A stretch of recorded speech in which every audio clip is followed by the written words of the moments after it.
Fala pessoal, beleza? Eu tenho essa XRE 190 aqui.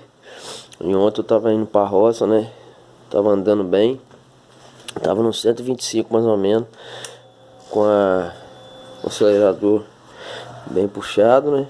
Na descida. E aí ela morreu e começou fazendo esse barulho aqui, ó.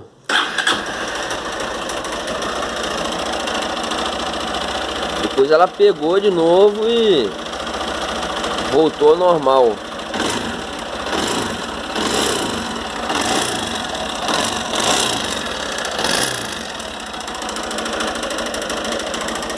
Aí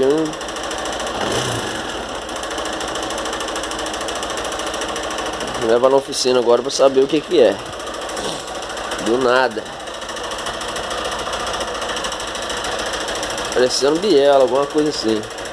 Mas tamo junto. Vou descobrir o que que é e eu posto pra vocês. Valeu.